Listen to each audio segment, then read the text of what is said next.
다른 사람들에게는 꼭 해야 한다고 말하면서도 정작 자기 자신은 거의 하지 않는 것이 바로 이 용서와 화해입니다. 용서의 문제를 오랫동안 연구한 전문가인 한 교수님이 계십니다. 미국의 한 대학의 교수인 에버렛 워딩턴이라는 그러한 분이 계신데, 이분은 용서에 관한 전문가입니다. 많은 책도 쓰고 또 정말 많은 책을 읽고 세미나를 하고 가르치는 그런 용서 전문가입니다. 그런데 이분이 어느 날 자신의 어머니가 집에서 강도에게 비참하게 살해당한 사건을 겪은 이후에 과연 이 살인자를 내가 용서할 수 있는가? 용서에 대해서 그렇게 많이 내가 가르치고 책도 쓰고 용서해야 한다고 주장했던 자신이, 자신의 어머니가 그러한 살인되는 비참한 충격적인 사건을 겪으면서 이분이 오랫동안 용서의 문제로 씨름을 했습니다. 그리고 지금까지 자신이 얼마나 착하고 또 용서를 가르치는 훌륭한 사람이었는가에 대해서 그렇게 생각했던 자기 자신이 엄청난 착각 속에 있었다는 것, 용서가 얼마나 쓰라린 고통이 수반되는 것인가, 용서가 얼마나 하기 어려운 것인가, 인간의 본능으로 하기 어려우신가를 절감하게 되면서 고백한 그런 글을 제가 읽어본 적이 있습니다. 용서는 정말 안에서 누가 대신해 줄 수 있는 것이 아닙니다. 자기 스스로 안에서부터 문을 열어야만 가능한 것이죠. 억지로 하라고 되는 것이 아니죠. 그래서 용서에는 하나님의 개입이 필요합니다. 성령께서 우리 마음속에 내적인 힘을 주셔야만 가능한 것이 바로 용서인 것입니다. 때로 우리는 용서하기로 결단합니다. 결단은 하지만 그러나 우리 마음속에 끊임없이 부정적인 감정이 일어나는 것을 우리는 부인할 수가 없습니다. 그렇다면 나는 용서하기로 결단했는데 내 마음속에 부정적인 계속 감정이 일어난 것은 용서가 되지 않는 것일까? 그런 질문이 생길 수가 있습니다. 그래서 전문가들은 용서를 두 가지 종류로 구분을 하죠. 결단의 용서와 또 정서적인 용서. 결단의 용서는 내가 용서하기로 다짐하고 결단할 때 이루어지는 것입니다. 하나님은 그것도 우리가 용서했다라고 보십니다. 그러나 우리의 마음속에 있는 이 미움과 상처와 아픔 때문에 일어나는 부정적 감정이 온전히 순화되고 그리고 긍정적인 감정으로 변화되기까지는 오랜 세월이 필요합니다. 하나님의 은혜로 때로 이것이 한순간에 이루어지기도 하지만 때로는 오랜 시간에 걸쳐서 조금씩 이루어지는 것이 대개 보통 다 그렇습니다. 이 정서적 화해, 정서적인 용서까지 일어나야 진정한 화해가 이루어지는 거죠. 결단의 용서만으로는 화해가 이루어지지 않습니다. 이 정서적인 용서까지 이루어져야 이제 화해가 이루어질 수 있습니다. 용서의 목표가 바로 화해입니다. 그래서 용서는 혼자 할 수 있지만 화해는 혼자 할 수 없습니다. 쌍방간에 함께 이루어져야 하는 것이죠. 용서는 문제가 해결되지 않아도 할 수 있습니다. 그러나 화해가 되기 위해서는 문제가 해결돼야 합니다. 용서는 감정이 다 풀리지 않아도 할 수 있습니다. 그러나 화해는 감정까지 풀려야 합니다. 용서는 상대방이 회개하지 않아도 할 수 있는 것이 용서입니다. 상대방이 변화되지 않아도 나 스스로 할 수 있기 때문이죠. 그러나 화해는 회개가 있어야 합니다. 대가가 치루어져야 하는 것입니다. 우리가 용서할 때는 여전히 상대방을 신뢰하지 않고도 용서를 할 수 있습니다. 화해가 이루어지기 위해서는 신뢰까지 회복되어야 하는 것입니다. 그러므로 값싼 화해는 존재하지 않습니다. 화해란 대가가 치루어져야 되고 쌍방간에 결단이 있어야 되고 또 그 화해를 위해서 값비싼 대가를 치루어야만 이루어질 수 있는 것이 바로 화해인 것이죠.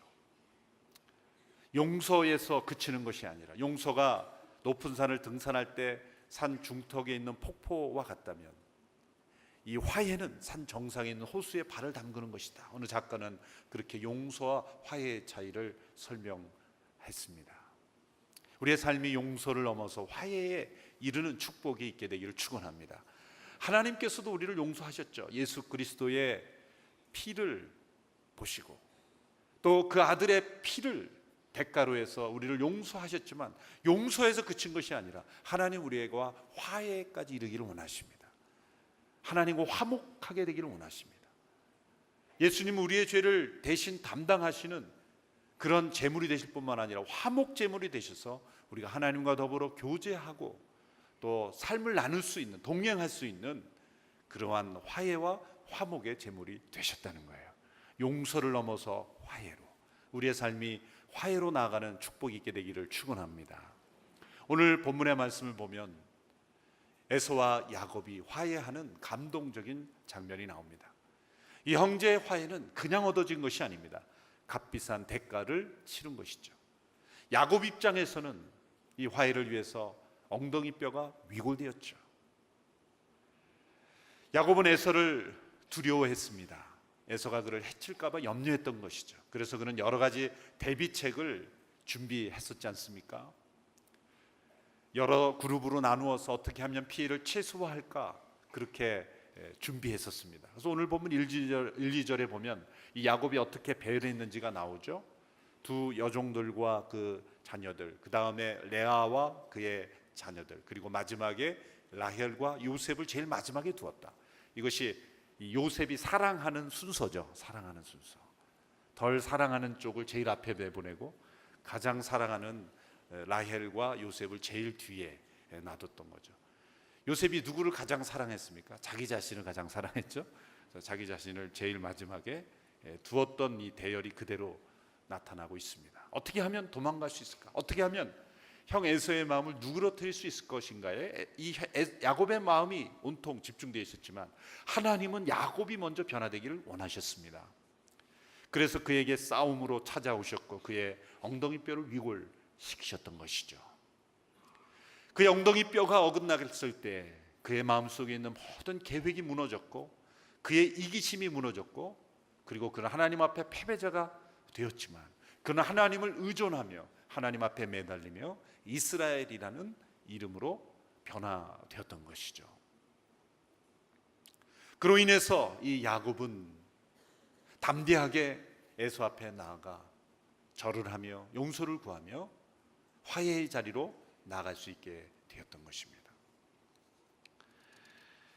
야복 나루터의 씨름 이후에 이 야곱은 자신의 모든 도망과 대피 계획으로 세워놓은 그 대열 맨 앞으로 나가는 것을 보여줍니다. 33장 1절에서 3절의 말씀을 보시면 이렇게 되어 있습니다. 야곱이 눈을 들어 보니 에서가 400명을 거느리고 다가오고 있었습니다. 야곱은 자식들을 레아와 라헬과 두 여종에게 나눠 맡겼습니다. 그는 두 여종과 그 자식들을 맨 앞에 세우고 레아와 그 자식들을 그 다음에 세웠으며 라헬과 요셉은 맨 뒤에 세웠습니다. 야곱은 그들의 맨 앞으로 나갔습니다. 그는 땅에 엎드려 7번 절하며 자기 형에게 다가갔습니다. 자신이 제일 앞에 나아가 에서에게 7번 절을 하며 형에게 나아갔던 것이죠. 자, 이 라헬이 받았던 라헬이 아니라 리브가가 받았던 이 꿈의 내용을 보면 이 큰 자가 어린 자를 섬기리라고 했는데 지금 보면 야곱이 에서에게 7번 절을 하지 않습니까? 그러면 하나님의 계시가 잘못된 것입니까? 그것이 아니죠.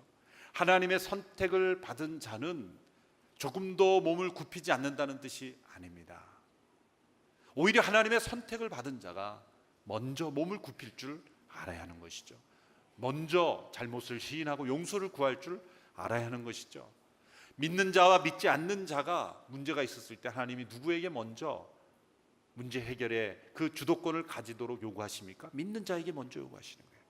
역대상 7장 14절에도 한 나라가 위기 가운데 있을 때 하나님께서 그 해결책을 이렇게 말씀하시죠. 내 이름으로 일컫는 내 백성이, 왜 내 이름으로 일컫는 내 백성이, 이 백성이라고 하지 않고 왜 내 이름으로 일컫는 내 백성이라고 말씀하십니까?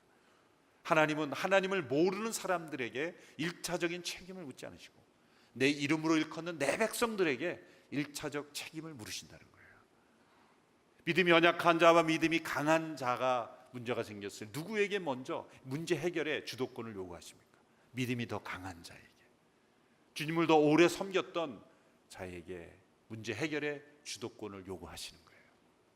하나님의 선택받은 야곱이 에서에게 7번 절을 하며 형에게 용서를 구하며 화해의 표시를 한 것은 하나님 보시기에 합당한 모습입니다. 이러한 야곱의 모습에 대해서 에서가 어떻게 반응했습니까? 33장 4절의 말씀 우리 같이 한번 읽겠습니다. 시작. 에서가 달려와 야곱을 맞았습니다. 그는 야곱을 부둥켜 안으며 두 팔로 야곱의 목을 끌어안고 입맞추었습니다. 그들은 함께 울었습니다. 에서가 달라졌습니다. 에서는 야곱을 용서했고 뿐만 아니라 자신의 동생으로 다시 받아주었고, 그리고 함께 우는 그런 아름다운 감동적인 화해의 모습을 하게 되는 거죠.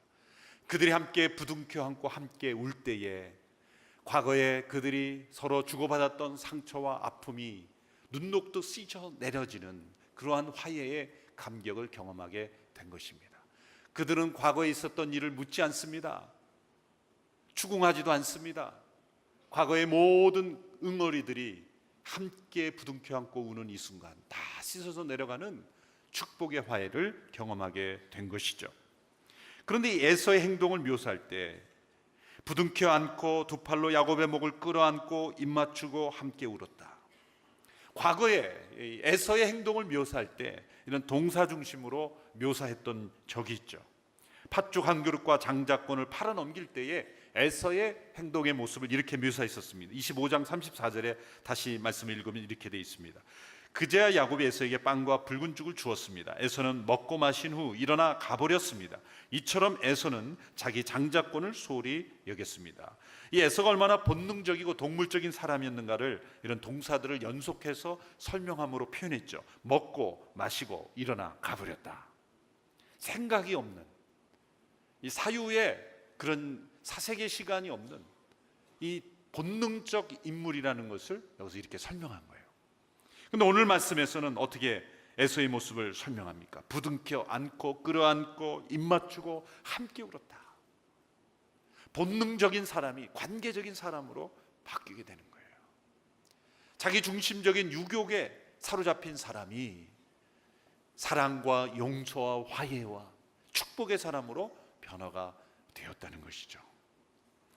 야곱에 대한 미움과 분노는 찾아볼 수가 없었습니다. 어떻게 이렇게 에서가 야곱을 용서하고 축복할 수 있었는가?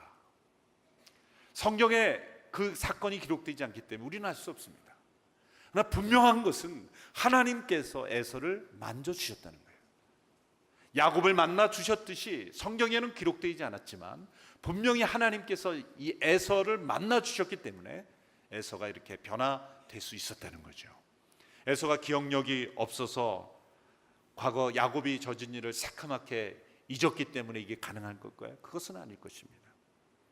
또 야곱이 보낸 선물을 받고 기분이 풀려서일까요? 아닙니다. 분명히 에서는 사양하고 있습니다.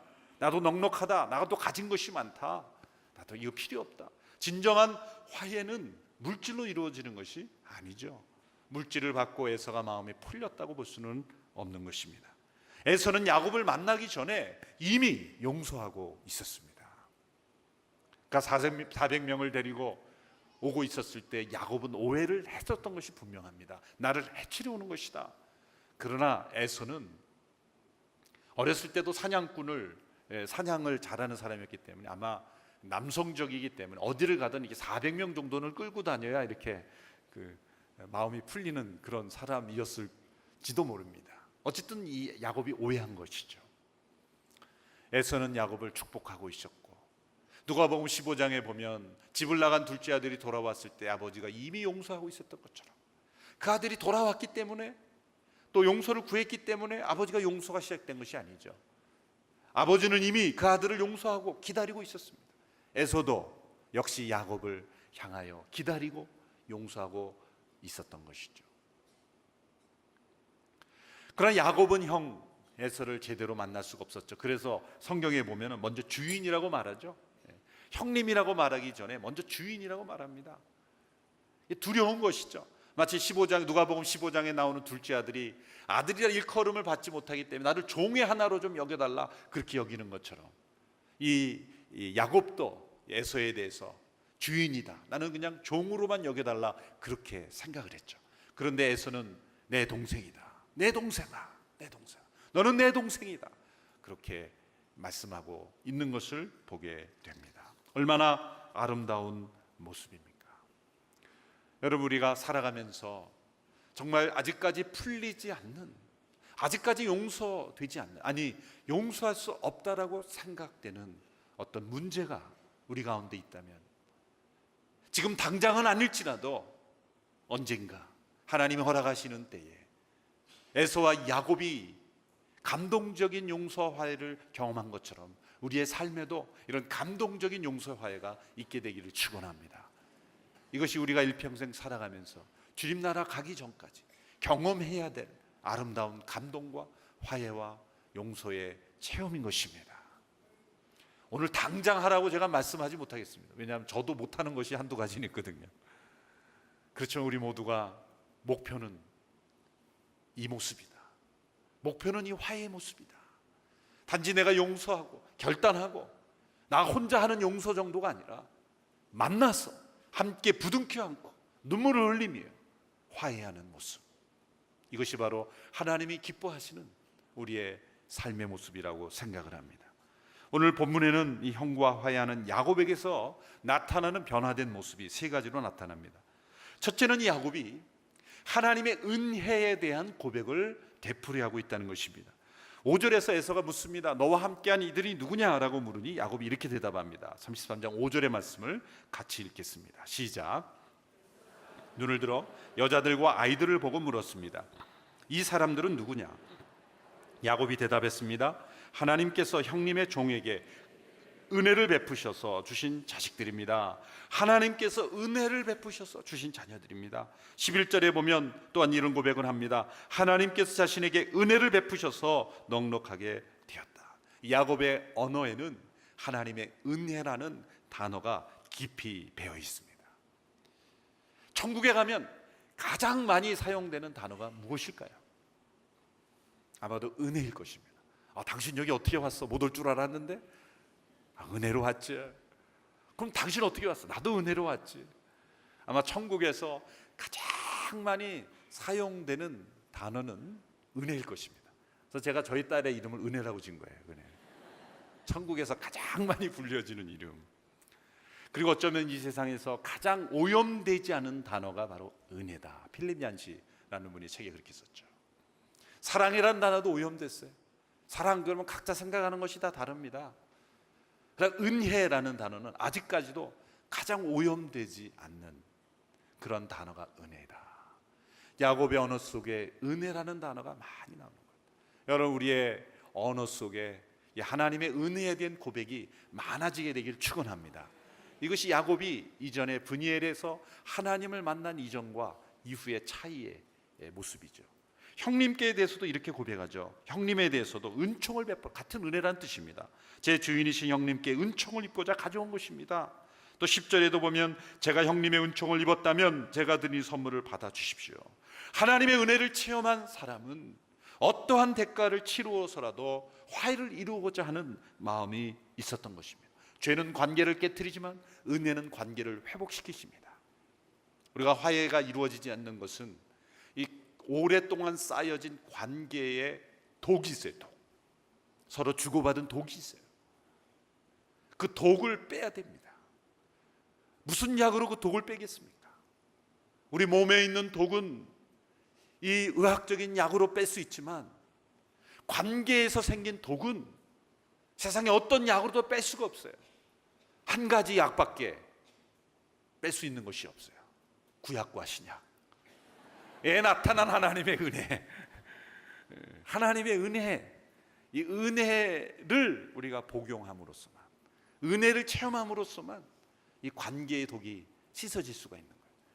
한두 번 체험해서는 되지 않습니다. 매일매일 은혜의 말씀, 은혜의 기도, 은혜의 찬양, 하나님의 은혜를 깊이 묵상하고 다시 한번 그 은혜 가운데 나갈 때, 그리고 은혜를 고백할 때 우리는 모든 우리의 관계 속에 있는 독이 씻어질 줄로 믿습니다. 이러한 체험이 우리 가운데 함께 하시기를 축원합니다. 그래서 우리가 기억하게 되는 찬양이 하나님의 은혜라는 참 감동적인 찬양이죠. 정말 이 찬양은 러브 소나타 때 우리 마다 김영미 권사님이 부를 때마다 전율을 느끼게 하는 그런 찬양. 그래서 잠시 한번 우리가 불러보고 말씀을 계속 듣길 원합니다. 나를 지으신 이가 하나님, 나를 부르신 이가 하나님, 나를 보내신 이도 하나님, 나의 나 된 것은 다 하나님의 은혜라.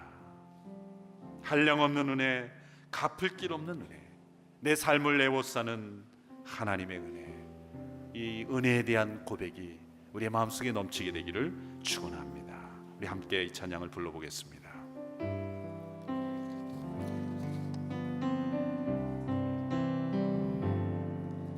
나를 지으신 이가 하나님, 나를 부르신 이도 하나님, 나를 보내신 이도 하나님, 나의 나 된 것은 다 하나님 은혜라. 나의 달려갈 길 나가도록 나의 마지막 꿈을 다하도록 나로 그 십자가 품게 하시니 나의 나 될 것은 다 하나님 은혜라. 한량없는 은혜,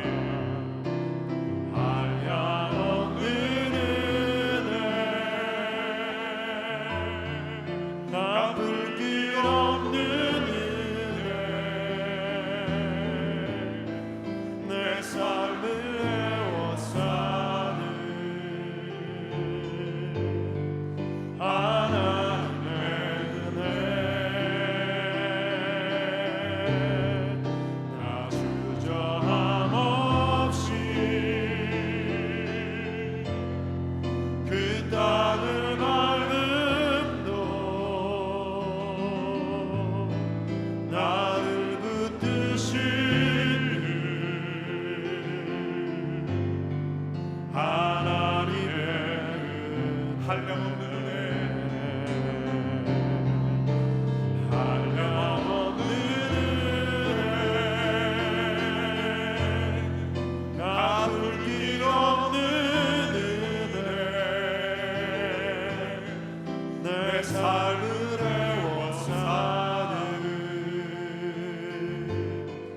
하나님의 은혜, 나 주저함 없이 그 땅을 밟음도 나를 붙드시는 하나님의 은혜.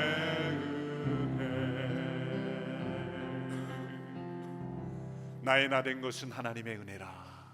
우리의 삶이 힘들고 지치고 어려워 쓰러질 때 나의 나 된 것은 하나님의 은혜라. 그 하나님의 은혜를 붙잡으시기를 축원합니다. 도저히 용서할 수 없고 받아들일 수 없고 이해할 수 없고 나를 무너뜨리는 그 누군가가 있다면 하나님의 은혜를 붙잡으시기를 축원합니다. 그 은혜가 우리로 하여금 용서할 수 있는 힘을 줄 것입니다. 우리를 새롭게 할 것입니다. 바로 야곱의 언어 속에, 오늘 짧은 본문 속에 4번이나 하나님의 은혜, 하나님의 은혜, 은혜를 붙잡는 야곱의 인생이 되었다는 것, 이것이 화해를 가능하게 했던 그러한 모습입니다. 두 번째는 야곱은 에서와 화해하면서 자신이 받은 하나님의 축복을 나누는 사람이 되었다는 거죠. 오늘 본문 8절에서 11절까지에 보면은 야곱이 에서를 위해서 준비한 선물을 받으라고 에서에게 강력하게 권하는 내용입니다. 원래 이 선물은 야곱이 에서에게 뇌물 성격으로 준비했던 선물이죠.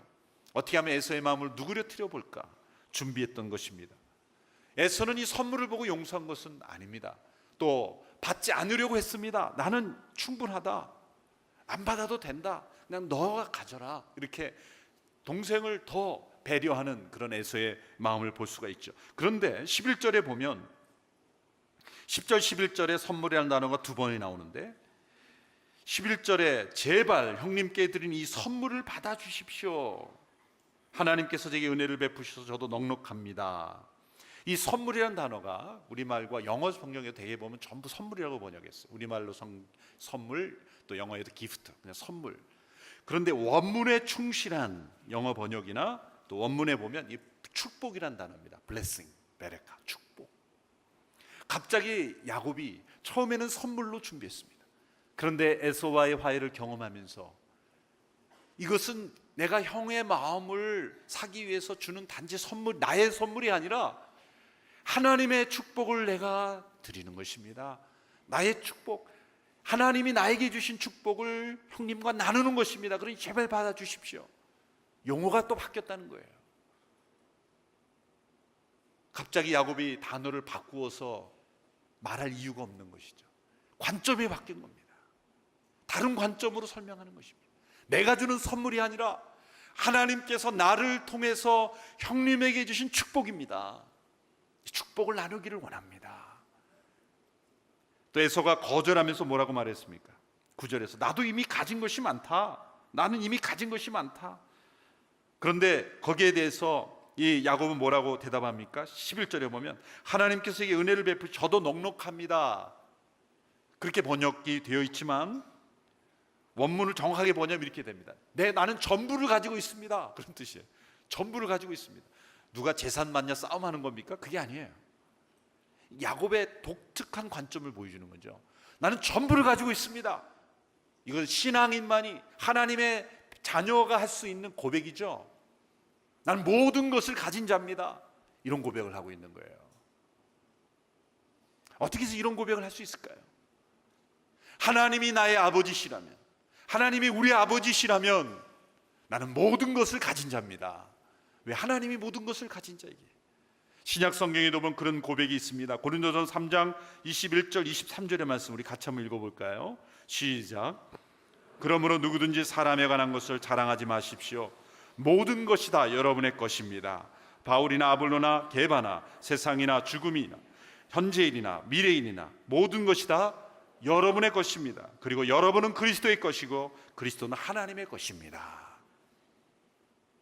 모든 것이 다 여러분의 것인 것을 믿으시기를 축원합니다.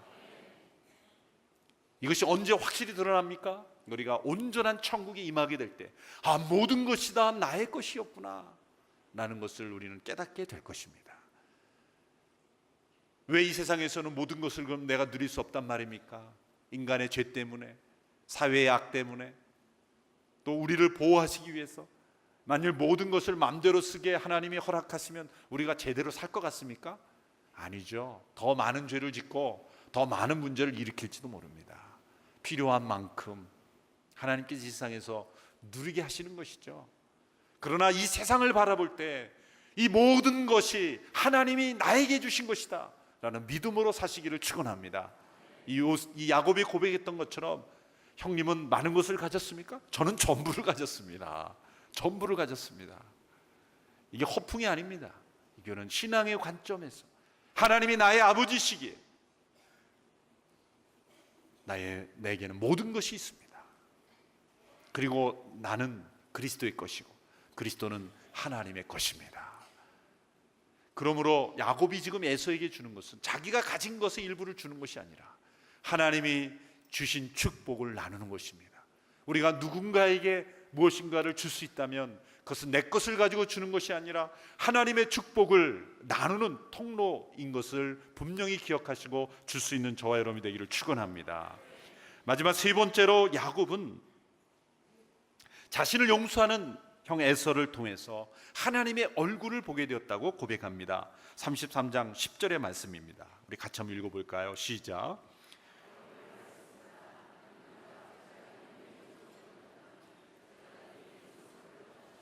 저를 반갑게 맞아주시는 형님을 보니 마치 하나님의 얼굴을 보는 것 같습니다. 하나님의 얼굴을 보는 것 같습니다. 참된 화해는 사람끼리 얼굴만 보는 것이 아니라 그 화해 가운데 하나님의 얼굴이 보여지는 것입니다. 이것이 화해의 축복입니다.